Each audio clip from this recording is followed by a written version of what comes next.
जम्मू कश्मीर के रियासी में श्रद्धालुओं की बस पर आतंकी हमले में जम्मू पुलिस को बड़ी कामयाबी मिली है।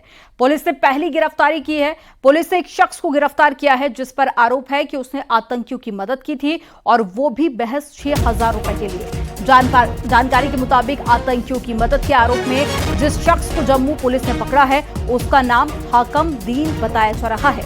ये तस्वीरें भी आपको दिखा रहे हैं उस वक्त की जब आरोपी को गिरफ्तार किया गया था और बाकी आतंकियों की लोकेशन भी टीम खंगाल रही है और साथ ही सीसीटीवी फुटेज के आधार पर जांच पड़ताल भी की जा रही है। तो दो तस्वीरें आपको दिखा रहे हैं। पहली तस्वीर है यह हाल ही की तस्वीर जब आतंकी को गिरफ्तार किया गया। वहीं दूसरी तस्वीर आपको दिखा रहे हैं ये 9 जून की तस्वीर है जब ये हादसा हुआ था। इस साजिश को अंजाम दिया गया था। 9 लोगों की इसमें मौत हो गई थी जो कि वैष्णो देवी दर्शन करने के लिए जा रहे थे।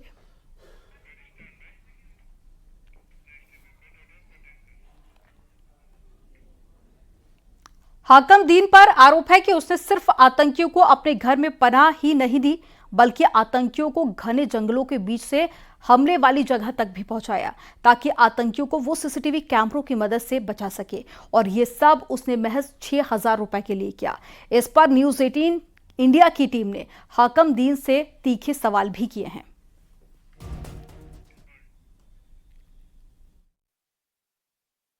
9 जून को रियासी में श्रद्धालुओं की बस पर हमला करने वाले आतंकियों का साथ देने वाले हकम दीन, एक्सक्लूसिव तस्वीरें न्यूज़ 18 इंडिया पर आप देख सकते हैं कि किस तरीके से हकम दीन ने इस हमले को अंजाम दिया। हकम दीन, तुमने चंद पैसों के लिए लोगों को मार गिराया, कितने लोगों की जान गई तुम्हारी वजह से। चंद पैसों के लिए तुमने आतंकवादियों को साथ दिया।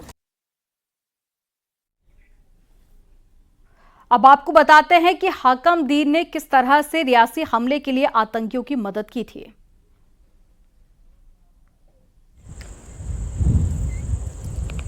हाकम दीन के घर आते रहते थे और हमले से 2 दिन पहले ही हाकम दीन के घर पर आतंकी आए थे। आतंकियों ने हाकम दीन के घर पर पनाह ली थी। आतंकियों को हमले वाली जगह तक पहुंचाने का आरोप, सीसीटीवी कैमरों से बचाकर लोकेशन तक पहुंचाने का आरोप लगा है और हमले वाली जगह फायरिंग के वक्त मौजूद था हाकम दीन। आतंकियों को भगाने में मदद करने का भी आरोप लगा है।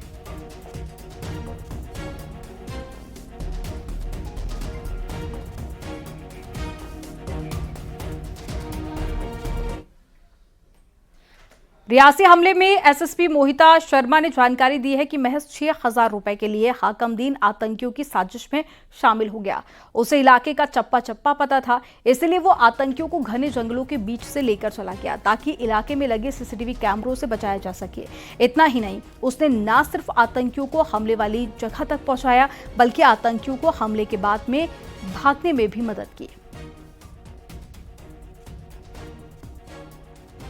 देखिए, ये है वो आतंकियों का सहयोगी जिन्होंने पाकिस्तानियों का साथ दिया और हर बार पाकिस्तानी नापाक कोशिश को अंजाम देते हैं, लेकिन इस बार इस कोशिश को हालांकि लोकल की बिना सपोर्ट के किसी भी तरह का जम्मू कश्मीर में हमला होना बेहद मुश्किल है और यही वजह है कि यहाँ पर भी एक स्थानीय की मदद जो है वो पाकिस्तानी आतंकियों को मिली है और एक बड़ा हमला हुआ जिसमें हमारे श्रद्धालु जो कि शिवखोड़ी के बाद वैष्णो देवी के दर्शन करने के लिए जाने वाले थे। एसएसपी रियासी मोहिता हमारे साथ मौजूद है, उनसे बात करेंगे कि कहां से पकड़ा है। ये सबसे पहले जानेंगे। ये एक इलाका पड़ता है बंदराही का जो कि जिला राजौरी में है जी। इसको वहां से पकड़ा गया है जी। तो क्या पूछताछ में क्या क्या निकला, क्या क्या बोला इसने, क्या जानकारी मिली? इसने 3 आतंकियों की बात की जो कि इसके घर पे 2-3 बारी आके गए और इंसिडेंट से 1-2 दिन पहले इसके घर में ही रुके। इसने उनको पनाह दी, उनको खाना खिलाया, इवन गाइड का भी काम किया। घने जंगलों के रास्ते से ये उनको स्पॉट तक भी लेके गया और जब फायरिंग हो रही थी तो ये वहीं पे मौजूद था। इसने ये पूरी मुस्तैदी से ये करने की कोशिश की कि सीसीटीवी कैमरास जो हैं वो ये अवॉइड कर सके और जब वो आतंकियों ने वो अपना नापाक इरादा जो है उसको अंजाम दे दिया, उसके बाद ये उनको वहां से निकालने में भी इसने उनकी मदद की। हाकम दीन को पता था कि जिन आतंकियों को मैं साथ देने वाला हूँ ये एक बड़ा हमला करने वाला है, ये पता था? जी बिल्कुल। तो इसके आपको कुछ जानकारी मिली कि क्या पहले भी इसके पहले भी जो कुछ हमले होते थे आतंकियों की मदद की है इसने? नहीं, अभी तक ऐसा कुछ सामने नहीं आया, but we are working on it. क्या कुछ हथियार वगैरह मिले इसके घर से? हथियार तो नहीं, बट आतंकियों की मदद करने के लिए उन लोगों ने इसको 6,000 रुपए दिए। छोटी सी रकम के लिए इसने आतंकियों का साथ दिया, ये भी बड़ी दुखद बात है। बिल्कुल दुखद तो और क्या कह सकते हैं कि और क्या जानकारी मिली? क्या कुछ ऐसी जानकारी मिली कि अभी आतंकी किस ठिकाने में या किसी हाइडआउट में छुपे हैं या फिर कहाँ हैं? कुछ ऐसा पता चला? देखिए, ये अभी पूछताछ अभी जारी है और आगे इन्वेस्टिगेशन का पार्ट ये बनेगा, तो इसलिए अभी इसको डिस्क्लोज करना थोड़ा सा प्रीमेच्योर होगा। क्या ये हुआ कभी कि इसके ही किसी सेल फोन से उन्होंने पाकिस्तान में किसी से बात की हो अपने आकाओं से, ऐसा कुछ पता चला? अभी तक ऐसा इसने कुछ ऐसा नहीं बताया, बट हम अभी उस पे ही जांच कर रही है। क्योंकि शिवखोड़ी से माता वैष्णो देवी के दरबार में ये बस जा रही थी और दर्शन करने थे श्रद्धालुओं ने, और अभी अमरनाथ यात्रा भी शुरू होने वाली है। ऐसे में पुलिस कितनी सतर्क हो चुकी है? इसमें हमारी डिस्ट्रिक्ट पुलिस, बाकी की जो फोर्सेस हैं, आर्मी, सीएपीएफ, हम सभी सतर्क हैं। और सभी श्रद्धालुओं को भी मैं यही कहूंगी कि जैसे वो बढ़ चढ़ के माता वैष्णो देवी, शिवखोड़ी और बाकी यात्राओं में हिस्सा लेते थे, वैसे ही अभी भी आप अपने तीर्थ स्थानों का आप आ सकते हैं। हम लोग बिल्कुल मुस्तैद हैं, अलर्ट हैं और उनकी सुरक्षा के लिए हम एकदम तत्पर हैं। मोहिता जी, अक्सर क्या होता है कि लोकल की सपोर्ट के बिना हमले नहीं होते हैं। पाकिस्तानी आतंकी जब घुसपैठ कर आते हैं तो लोकल की मदद मिलती है, ओजीडब्ल्यू की उनको मदद मिलती है। तो ऐसे में क्या पहले इन्होंने कुछ मदद की है कि जबरदस्ती इन्होंने खाना खिलाया, क्या जबरदस्ती उन्होंने खाना मांगा था या फिर जानबूझ के मदद की गई है? क्या लगता है? आई थिंक अभी तक जो सामने आया है, इसको पता था सब कुछ और ये विलिंगली ये मदद कर रहा है, उसके बदले में ये पैसे भी ले रहा है। सो वही है। अगर ये थोड़ा सा भी उनकी तरफ ना होके हम अगर उनको इसने गन पॉइंट पे अगर ऐसा कुछ किया होता तो ये बाद में अगर पुलिस के पास आता, उनको बताता, तब हम ये मानते कि ये एक देश के लिए सोचता है। बट इसने आतंकियों की मदद करने का पहले सोचा और उसके बाद अगर ये इंसिडेंट हो भी गया तो उसके बाद भी ये पुलिस के पास अप्रोच नहीं किया है। इसको लाया गया है और ये शायद एक दो पहले भी इस तरीके की उन लोगों की मदद कर चुका है। इस हमले के बाद पहली गिरफ्तारी कितनी बड़ी कामयाबी मानती हैं?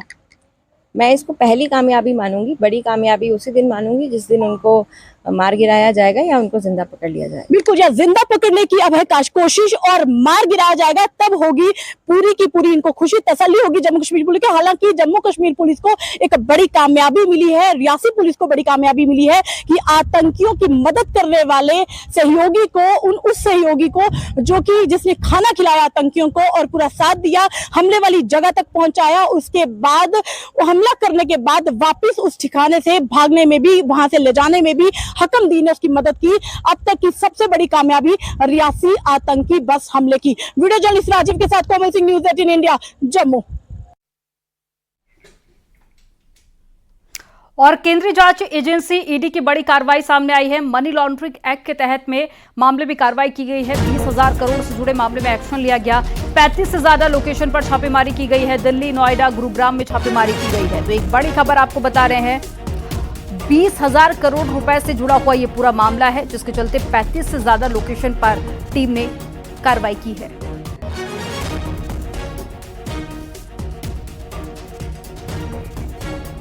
तो एक बड़ी खबर आपको बता रहे हैं, मनी लॉन्ड्रिंग से जुड़ा हुआ ये पूरा मामला है जिस पर ईडी ने कार्रवाई की है। और दिल्ली, नोएडा और साथ ही आसपास के और भी कई सारे ऐसे क्षेत्र जहां पर टीम पहुंची। 35 से ज्यादा लोकेशन थी जहां पर छापेमारी की है। कई सारे डॉक्यूमेंट्स भी टीम खंगाल रही है। और जरा जानकारी के साथ में शंकर आनंद जुड़ गए हैं। शंकर, बताइए क्या अपडेट मिल पा रही है, कहां पर टीम ने छापेमारी की है और क्या अभी तक की कार्रवाई में कोई बड़े सबूत टीम को मिले हैं?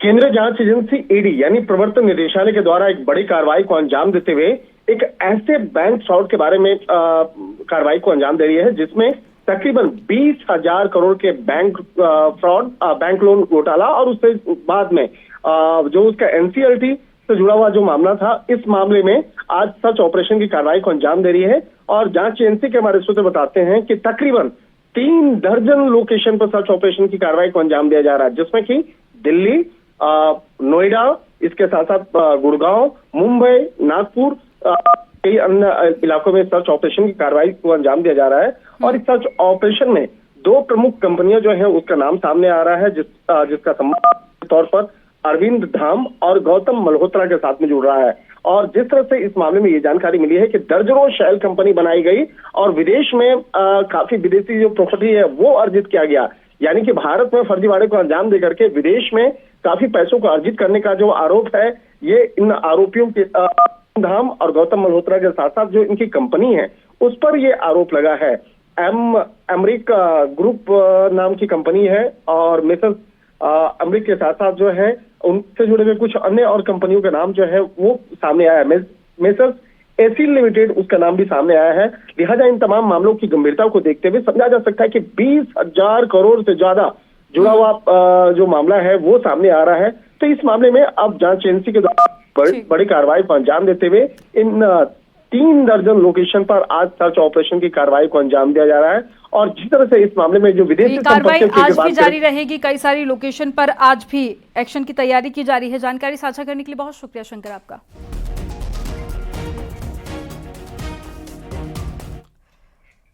और बेंगलुरु में एक कपल का आरोप है कि उसने अमेज़न से गेमिंग रिमोट मंगाया, लेकिन जब डिलीवरी के बाद में पैकेट खोलने लगे तो उसके अंदर से जिंदा सांप निकला।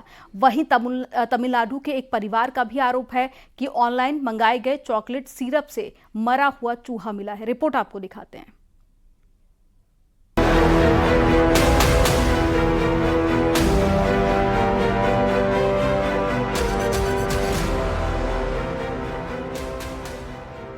कहीं जिंदा सांप, कहीं मरा चूहा, कहीं कन खजूरा तो कहीं कटी उंगली। आखिर ये हो क्या रहा है? कस्टमर अपना समय बचाने के लिए ऑनलाइन शॉपिंग करता है, लेकिन कंपनियों की भारी लापरवाही उन्हें अब भारी पड़ रही है। पहले मुंबई से आइसक्रीम में कटी उंगली मिली, उसके बाद नोएडा में आइसक्रीम के बॉक्स में कन खजूरा मिला। अब बेंगलुरु से एक बेहद ही हैरान कर देने वाला मामला सामने आया है।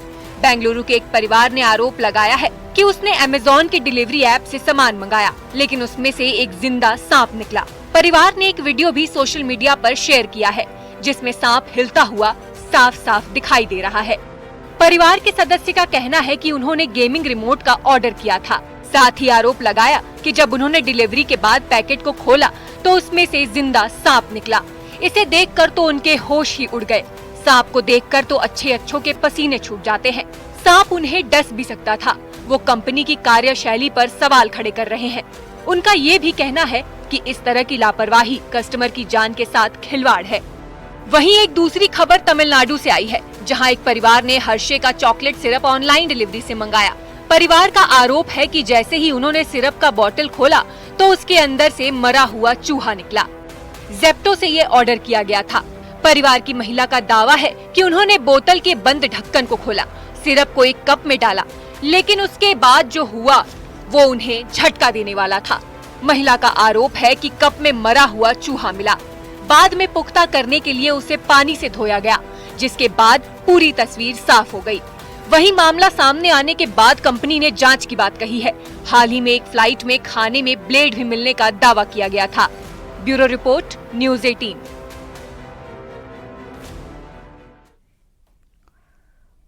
उत्तराखंड में 4 धाम यात्रा चल रही है, लेकिन इसी बीच केदारनाथ से एक डराने वाली वीडियो भी सामने आई है।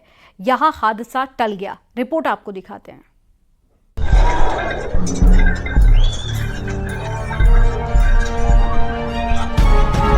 केदारनाथ में बिना चालक के दौड़ा ट्रैक्टर, टल गया हादसा।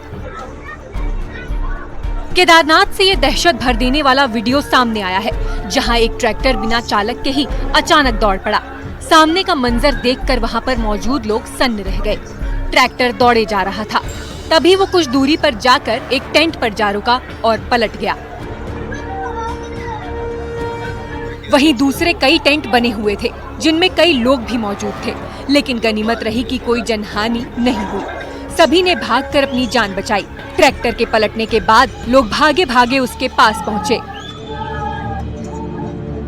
किसी निर्माण एजेंसी का ट्रैक्टर बताया जा रहा है, जिसमें निर्माण सामग्री भी लदी हुई थी। ट्रैक्टर के चालक की बड़ी लापरवाही सामने आई है, क्योंकि वो ट्रैक्टर को ढलान पर खड़ा करके वहां से चला गया। ढलान होने की वजह से ट्रैक्टर दौड़ पड़ा। काफी दूर तक आने के बाद अचानक पत्थर से टकराने की वजह से इसका पीछे का हिस्सा पलट गया। वहां पर बने टेंटों में करीब 15 लोग बैठे हुए थे, लेकिन किस्मत सभी के साथ थी। लोगों के शोर मचाने से टेंट में बैठे लोग भी एक्टिव हो गए, जिससे सभी वहां से भागने में कामयाब रहे। अब जिम्मेदार अधिकारी मामले की जांच की बात कर रहे हैं।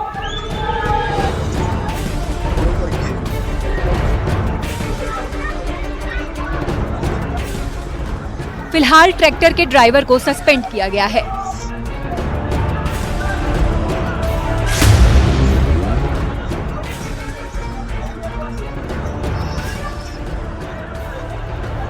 दरअसल केदारनाथ में चल रहे निर्माण कार्यों के लिए वहां भारी मशीनें और गाड़ियां भेजी गई हैं, जिनमें कई ट्रैक्टर भी हैं।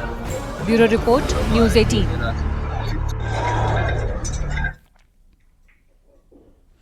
फ्लाइट का सफर आमतौर पर बेहद आसान और आरामदायक होता है, लेकिन दिल्ली से दरभंगा जाने वाली एक फ्लाइट के यात्रियों के लिए ये सफर बेहद मुश्किल भरा रहा। फ्लाइट के अंदर यात्रियों के पसीने छूट गए, कई यात्रियों की तो तबीयत तक खराब हो गई। आखिर क्या हुआ था फ्लाइट में, रिपोर्ट में आपको दिखाते हैं। बस में और ट्रेन के जनरल बोगी में लोगों को अखबार और मैगजीन से हवा करते आपने यात्रियों को देखा होगा, लेकिन ये ना तो बस है और ना ही ट्रेन, ये प्लेन है। गर्मी के इस मौसम में यात्रा सरल और सुखद हो, इसके लिए यात्रियों ने हजारों रुपए खर्च किए हैं। प्लेन का टिकट बुक किया, लेकिन जरा ये तस्वीरें देखिए। बस और ट्रेन में तो खिड़की से हवा आने की गुंजाइश भी है, यहाँ तो वो सुविधा भी नहीं है। आप सोचेंगे फ्लाइट में तो फुल एसी होता है, फिर ये लोग गर्मी से इतने बेहाल क्यों हैं? दरअसल बात यह है कि फ्लाइट में एसी तो है, लेकिन चालू नहीं है। ये दिल्ली से दरभंगा जाने वाली स्पाइस जेट की फ्लाइट है। यात्रियों का कहना है कि दिल्ली एयरपोर्ट पर चेक इन के बाद 1 घंटे तक एसी चालू नहीं किया गया। 19 जून को न्यू दिल्ली से दरभंगा स्पाइस जेट SG 437 से यहाँ ट्रैवल कर रहा था और इन्होंने मैं दिल्ली एयरपोर्ट पे चेक इन करा लिया और करीब 1 घंटा तक इन्होंने एसी ऑन ही नहीं किया। सारे जो मतलब temperature inside the chamber at least 40 degree था और सारे पैसेंजर सफ़र कर रहे थे, तो मतलब काफ़ी परेशानी हुई। और इन्होंने एसी तब ऑन किया जब फ्लाइट टेक ऑफ हुआ, तो हम लोगों ने 1 घंटा करीब बिना एसी के फ्लाइट में, इनफैक्ट विदाउट ऑक्सीजन समझ लीजिए, हम लोगों ने सफ़र किया। यात्रियों के मुताबिक फ्लाइट के अंदर का तापमान 40 डिग्री था। यात्री गर्मी से बेहाल थे। कई यात्रियों की तो तबीयत तक खराब होने लग गई, लेकिन एसी चालू नहीं किया गया।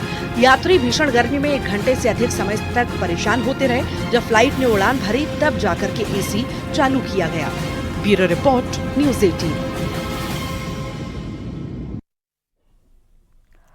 दिल्ली एनसीआर में कई दिनों से एसी में धमाके की खबर सामने आ रही है और ये सिलसिला थमने का नाम भी नहीं ले रहा। गाजियाबाद में भी एसी के फटने की एक और घटना सामने आई। पूरा मामला क्या है, रिपोर्ट में आपको दिखाते हैं।